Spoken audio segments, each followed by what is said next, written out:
Saudara, defisit dagang masih jadi masalah. Ekspor tak membaik, sebaliknya impor makin menggendut.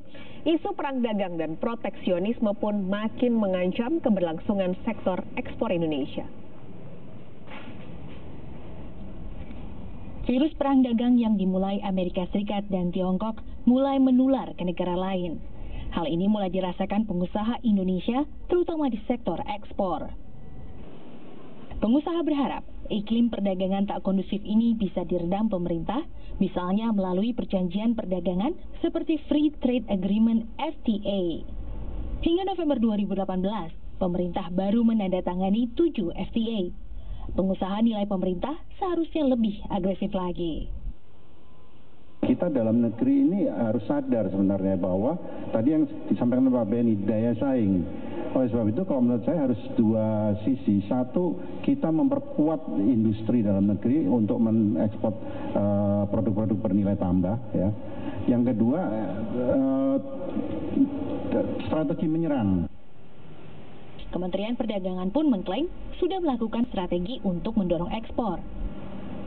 Tentu penjajakan awal melalui PTA, Preferential Trade Agreement, produk apa saja yang bisa kita pertukarkan, penurunan tarifnya, karena salah satu hambatan kalau di negara-negara yang emerging ini adalah tarif bea masuk masih.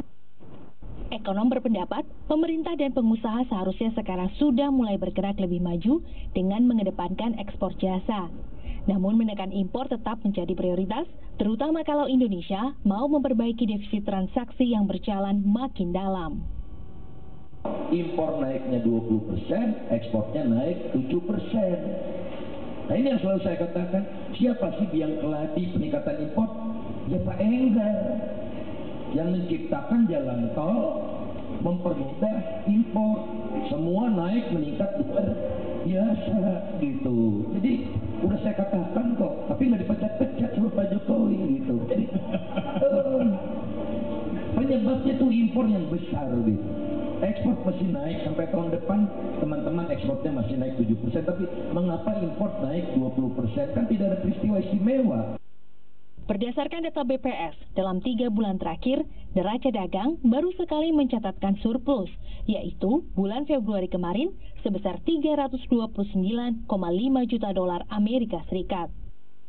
Itu dengan catatan, ekspor dan impor masing-masing turun 11,33% dan 13,98% kalau dibanding periode yang sama tahun 2018. Perlambatan ekonomi global dan perang dagang masih akan menjadi faktor penentu sektor ekspor-impor. Usaha perbaikan sektor bisnis di dalam negeri bisa jadi penyelamat pertumbuhan ekonomi Indonesia dari dampak perlambatan ekonomi global. My Sister Tarigan, Roy Ilman, Kompas TV, Jakarta.